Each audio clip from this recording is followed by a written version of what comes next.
September 16వ తేదీ ప్రధాని మోదీ పుట్టినరోజుకు కొన్ని గంటల ముందు Iran supreme leader Khamenei Bharat విషయంలో బోర్డర్ క్రాస్ చేశారు. ఇండియాలో ముస్లింలు ఇబ్బందులు ఎదుర్కొంటున్నారంటూ పని కట్టుకొని కెలికే సాహసం చేశారు.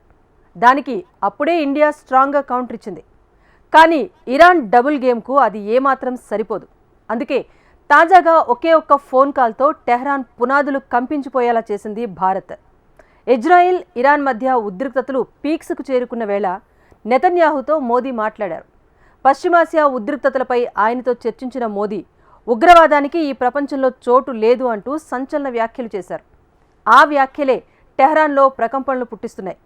అనవసరంగా భారత్ను రెచ్చగొట్టామని ఇరాన్ రియలైజ్ అయ్యేలా చేస్తున్నాయి. ఇంతకు ఇరాన్కు డెడ్లీ వార్నింగ్ ఇవ్వడానికి కొన్ని గంటల ముందు నెతన్యాహుకు మోదీ ఎందుకు కాల్ చేశారు? ఈ ప్రపంచంలో ఉగ్రవాదానికి చోటు లేదని నెతన్యాహుతో చెప్పడం ద్వారా ఇరాన్కు ఇచ్చిన రిటర్న్ గిఫ్ట్ ఏంటి? Let's watch. మిడిల్ ఈస్ట్ లో టెన్షన్స్, నెతన్యాహుకు కాల్ చేసిన మోడీ. ప్రపంచంలో ఉగ్రవాదానికి చోటు లేదని సంచలన ప్రకటన. ఒక్క ఫోన్ కాల్ తో ఇరాన్ కు మోడీ ఇచ్చిన రిటర్న్ గిఫ్ట్ ఏంటి? Every day their puppets are eliminated. Ask Mohammed Deif. Ask Nasrallah. There is nowhere in the Middle East Israel cannot reach. There is nowhere we will not go to protect our people and protect our country. With every passing moment, the regime is bringing you, the noble Persian people, closer to the abyss. The vast majority of Iranians know their regime doesn't care a whit about them. If it did care, if it cared about you, it would stop wasting billions of dollars on futile wars across the Middle East. It would start improving your lives. Hezbollah అంతమే లక్ష్యంగా Lebanon లో ground operation మొదలుపెట్టిన తర్వాత Iran కు Israel ప్రధాని ఇచ్చిన mass warning ఇది. Iran పౌరులకు సంఘీభావంగా మాట్లాడిన ఆయన అయతుల్లా ఖమేనీకి గట్టి హెచ్చరికలు పంపారు. త్వరలోనే మీ నిరంకుశ పాలనను అంతం చేసి ఇరాన్ ప్రజలకు స్వేచ్ఛా వాయువులు అందిస్తామని, వారికి ఇజ్రాయెల్ ఎప్పటికీ అండగా ఉంటుందని ఉద్ఘాటించారు. హిజ్బుల్లా ఉగ్రవాదులు అత్యాచారం చేసే వారిని ఇరాన్ ప్రజలు సమర్థించాలని తనకు తెలుసన్నారు. కానీ మీ పాలకులు అలా కాదన్న నెతన్యాహు అందుకే ఇరాన్ కీలుబొమ్మల్ని తాము ఒక్కొక్కటి పెకిలించి వేస్తున్నట్టు ప్రకటించారు. తమ దేశాన్ని ప్రజలను కాపాడుకోవడం కోసం తాము ఎంత దూరమైనా వెళ్తామని, త్వరలోనే ఆ నిరంకుశ పాలన నుంచి మీకు విముక్తి కల్పిస్తామని సంచలన ప్రకటన చేశారు. ఆ రోజు రెండు దేశాల్లో మళ్లీ శాంతి నెలకొంటుందని నెతన్యాహు చెప్పుకొచ్చారు. Imagine if all the vast money the regime wasted on nuclear weapons and foreign wars were invested in your children's education and improving your health care, in building your nation's infrastructure, water, sewage, all the other things that you need. Imagine that. But you know one simple thing. Iran's tyrants don't care about your future, but you do. When Iran is finally free, and that moment will come a lot sooner than people think, everything will be different. Iran పాలకులకు Israel ప్రధాని ఈ range warning ఇచ్చే కొన్ని గంటల ముందు కీలక పరిణామం ఒకటి జరిగింది. నెతన్యాహుకు ప్రధాని మోడీ కాల్ చేసి మాట్లాడారు. పశ్చిమాసియా ఉద్రిక్తతలపై ఆయన చర్చించారు. తర్వాత పశ్చిమాసియాలో చోటు చేసుకున్న ఇటీవలి పరిణామాలపై ఇజ్రాయెల్ ప్రధాని నెతన్యాహుతో మాట్లాడినట్టు సోషల్ మీడియా ద్వారా ప్రకటించారు. ప్రపంచంలో ఉగ్రవాదానికి చోటు లేదని నెతన్యాహుతో చెప్పినట్టు వివరించారు. స్థానికంగా ఉద్రిక్తతలు తీవ్రతరం కాకుండా చర్యలు తీసుకోవడంతో పాటు బందీలందరినీ సురక్షితంగా విడుదల చేయడం చాలా ముఖ్యమని, వీలైనంత త్వరగా శాంతి స్థిరత్వాల పునరుద్ధరణ ప్రయత్నాలకు మద్దతిచ్చే విషయానికి భారత్ కట్టుబడి ఉందని ఇజ్రాయెల్ ప్రధానితో చెప్పినట్టు ప్రధాని మోడీ పేర్కొన్నారు. ఈ మొత్తం ఎపిసోడ్ లో ప్రపంచంలో ఉగ్రవాదానికి చోటు లేదని చేసిన ఒకే ఒక్క కామెంట్ చర్చనీయాంశంగా మారింది. ఈ వ్యాఖ్య హమాస్, హిజ్బుల్లా, హౌతీ రెబెల్స్ పై ఇజ్రాయెల్ పోరాటానికి ఇండియా మద్దతు తెలిపినట్లయింది. అది మాత్రమే కాదు, ఆ మూడు గ్రూపులకు అన్ని విధాలుగా మద్దతు ఇస్తున్న ఇరాన్ కూడా తప్పు పట్టినట్లయింది. ఆ మాటకొస్తే ఇజ్రాయెల్ ఇరాన్ మధ్య ఉద్రిక్తతలు పీక్స్ కు చేరిన వేళ ప్రధాని మోడీ నెతన్యాహుకు కాల్ చేసి మాట్లాడటము ఇరాన్ కు రిటర్న్ గిఫ్ట్ ఇవ్వడానికే అన్న చర్చ జరుగుతోంది. ఎందుకంటే ఇటీవలే Iran supreme leader Ali Khamenei Bharat ను కేలికే ప్రయత్నం చేశారు.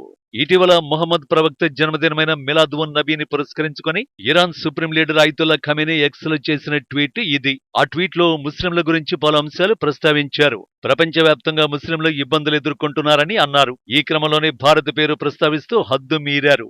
ఇండియాతో పాటు గాజా, మయన్మార్లలో కూడా ముస్లింలకు కష్టాలు తప్పడం లేదని, వారి బాధల్ని పట్టించుకోవాల్సిన అవసరం ఉందని ట్వీట్ లో పేర్కొన్నారు. ఇస్లామిక్ ఉమ్మత్తుగా మా భాగస్వామ్య గుర్తింపునకు సంబంధించి ఇస్లాం శత్రువులు ఎల్లప్పుడూ మమ్మల్ని ఉదాసీనంగా ఉంచడానికి ప్రయత్నిస్తున్నారని ఆరోపించారు. ఈ వ్యాఖ్యలకు మోడీ సర్కారు సైతం అప్పుడే అంతే ధీటుగా బదులిచ్చింది.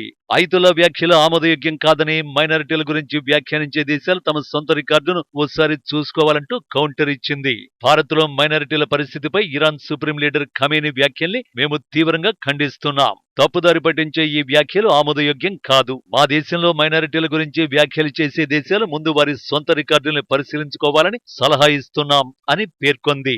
ఇక్కడ భారత్ చేసిన సొంత రికార్డుల కామెంట్ 2 ఏళ్ల క్రితం ఇరాన్లో జరిగిన ఆందోళనల వ్యవహారమే.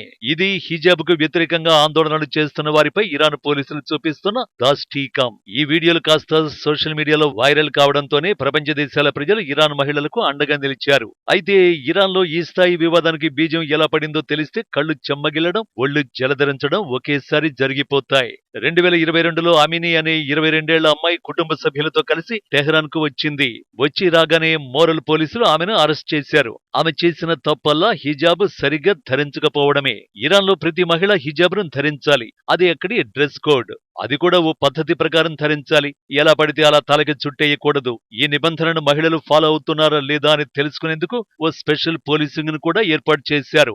ఆమెని అరెస్ట్ చేసింది, ఆమె మరణానికి కారణమైంది ఆ పోలీసులే. దీంతో హిజాబ్కు వ్యతిరేకంగా మొదటి ఆందోళన మొదలైంది. ముస్లిం మహిళలపై ఇరాన్ ఎంత దారుణంగా వ్యవహరిస్తుందో చెప్పడానికి అక్కడి మోరల్ పోలీసింగ్ పేరుతో ప్రభుత్వం అనుసరిస్తున్న విధానాలు ఒకటి చాలు. భారత్ కూడా మైనారిటీల గురించి వ్యాఖ్యానించే ఇరాన్ సొంత రికార్డును ఓసారి చూసుకోవాలంటూ కౌంటర్ ఇచ్చి అదే గుర్తు చేసింది. అయితే ఇరాన్ సుప్రీం లీడర్ భారత విషయంలో కన్నింగ్ కామెంట్లు చేయడం ఇదే తొలిసారి కాదు. మనతో స్నేహం చేస్తూనే గతంలో కూడా పలు సందర్భాల్లో డబుల్ గేమ్ ఆడే ప్రయత్నం చేశారు.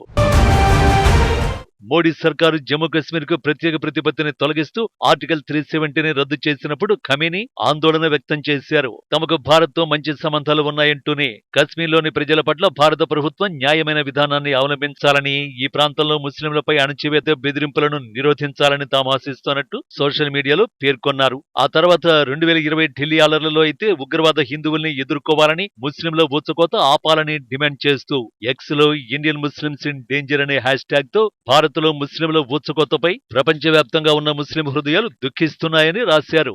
ఆసక్తికరమైన విషయం ఏంటంటే ఆ దేశ విదేశాంగ మంత్రి Javed Zarif అల్లర్లను ఖండించిన కాసేపటికే Iran supreme leader ఈ వ్యాఖ్యలు చేశారు. అప్పుడు భారత్ కూడా టెహ్రాన్ కు కౌంటర్ ఇచ్చింది. అన్నింటికంటే ముందు 2017లో ఈద్ సందర్భంగా ఖమేనీ ఓ ప్రసంగంలో కశ్మీర్ను బహ్రెయిన్, యెమెన్ తో పోల్చారు. ఈ ప్రాంతాల ప్రజలకు మద్దతు ఇవ్వాలని ముస్లిం ప్రపంచాన్ని కోరారు. ముస్లిం ప్రపంచం యెమెన్, బహ్రెయిన్, కశ్మీర్ ప్రజలకు బహిరంగంగా మద్దతునివ్వాలి. వారిపై దాడి చేసిన అణచివేతదారులు, నిరంకుశుల్ని తిరస్కరించాలని పిలుపునిచ్చారు. ఇలా భారత్ తో సన్నిహిత సంబంధాలు కొనసాగిస్తూనే వీలు చిక్కిన ప్రతిసారి విమర్శలు చేస్తూనే ఉన్నారు. నిజానికి ఇస్లామిక్ దేశాల్లో ఇండియాకు ఇరాన్ నమ్మకమైన మిత్ర దేశం. దశాబ్దాలుగా ఆ దేశంతో భారత్ దౌత్య సంబంధాలను నెరుపుతోంది. ఇటీవలే 2 దేశాల మధ్య కీలకమైన చాబహార్ పోర్టు డీల్ సైతం జరిగింది. అది కూడా చైనాను కాదని ఆ ఒప్పందం భారత్ తో చేసుకుంది టెహ్రాన్. 2 దేశాల ద్వైపాక్షిక వాణిజ్యం 2022-23లో $2.33 బిలియన్ చేరుకుంది. కాబట్టి ఖమేనీ వ్యాఖ్యలు 2 దేశాల స్నేహంపై ప్రభావం చూపే అవకాశమే లేదు. ఖమేనీ లక్ష్యం కూడా అది కాదు. మరి ఎందుకు భారత్ను టార్గెట్ చేశారు? ఈ ప్రశ్నకు సమాధానం గాజా యుద్ధంలో భారత్ అనుసరిస్తోన్న విధానమే. గతేడాది ఇజ్రాయెల్ పై జరిగిన దాడిని ఉగ్రదాడిగా ప్రకటించింది భారత్. పైగా ఇజ్రాయెల్ కు ఆయుధాలు, మందుగుండు సామగ్రి విక్రయిస్తుంది. కానీ ఆయుధ విక్రయాలకు గాజా యుద్ధంతో సంబంధం లేదు. ఎందుకంటే 2 దేశాల మధ్య ఎప్పుడో కుదిరిన ఒప్పందం ఇది. ఒప్పందం ఎప్పటిదైనా ఇజ్రాయెల్ కు ఆయుధ సామగ్రి విక్రయించడం ఇరాన్ కు పంటి కింద రాయి లాంటిదే. కాబట్టి ఏం చేసైనా ఇజ్రాయెల్ కు భారత మద్దతు లేకుండా చేయాలి అనేది అయతుల్లా ఖమేనీ లక్ష్యం కావచ్చు. అందుకే భారత్ లో ముస్లింలు పడరాని పాటు పడుతున్నారంటూ హద్దుమీరి ప్రకటనలు చేశారు. కానీ ఈ తరహా ఒత్తిళ్లను ఇండియా ఎప్పుడు కేర్ చేయదు. ఆ మాటకొస్తే ఉక్రెయిన్ రష్యా యుద్ధంలో ఉక్రెయిన్ వైపు నిలవాలన్న అమెరికా ఒత్తిళ్లనే లెక్క చేయని హిస్టరీ ఇండియాది. పైగా స్నేహం నటిస్తూ ఒత్తిడి చేసే దేశాలకు రిటర్న్ గిఫ్ట్ ఇవ్వడంలో భారత్ తనకు తానే సాటి. తాజాగా మరోసారి అదే చేసింది. నెతన్యాహుకు ప్రధాని ఫోన్ చేసి మాట్లాడటం, ఉగ్రవాదానికి తావులేదని తేల్చి చెప్పడం ద్వారా తాము ఇజ్రాయెల్ కు అండగా ఉంటామని మోడీ స్పష్టం చేసినట్లయింది. ఇది హిజ్బుల్లా ఉగ్రవాదులకు కొమ్ముగాస్తున్న ఇరాన్ కు కూడా పరోక్ష హెచ్చరికే. భారత్లోని ముస్లింల గురించి ఆ సందర్భంగా వ్యాఖ్యలు చేసిన ఇరాన్ ఇరాన్ సుప్రీం లీడర్ కు మోడీ ఒకే ఒక్క ఫోన్ కాల్ తో రిటర్న్ గిఫ్ట్ ఇచ్చారని అనుకోవచ్చు. నెతన్యాహు వీడియో సందేశంలో మాట్లాడిన మాటలు ఇరాన్ ప్రభుత్వ ప్రాధాన్యాలను, అక్కడి ప్రజలు పడుతున్న ఇబ్బందుల్ని బయటపెట్టాయి. ఇరాన్ ప్రభుత్వం పట్ల ఆ దేశ ప్రజలు నిజంగానే తీవ్ర అసంతృప్తితో ఉన్నారు. అందుకే హిజ్బుల్లా ఉగ్రవాదుల దాడుల గురించి ఇజ్రాయిల్ గూఢచార సంస్థ మొసాద్ కు వారు ఒప్పందిస్తున్నారు. ఇజ్రాయిల్ పై నిఘా కోసం ఏర్పాటు చేసిన ఓ ఇంటెలిజెన్స్ అధినేత చివరికి తమను మోసం చేశాడని ఇరాన్ మాజీ అధ్యక్షుడు మొహమ్మద్ అహ్మదిన్ జాద్ వాపోయారంటే సిచ్యువేషన్ ఏ స్థాయిలో ఉందో అర్థం చేసుకోవచ్చు. సింపుల్ గా చెప్పాలంటే ఇరాన్ అన్ని విధాలుగా కష్టాల్లో ఉంది. ఇలాంటి సమయంలో మిత్ర దేశాల మద్దతు సంపాదించే ప్రయత్నం చేయాలి తప్ప దూరం చేసుకునేలా వ్యవహరించకూడదు.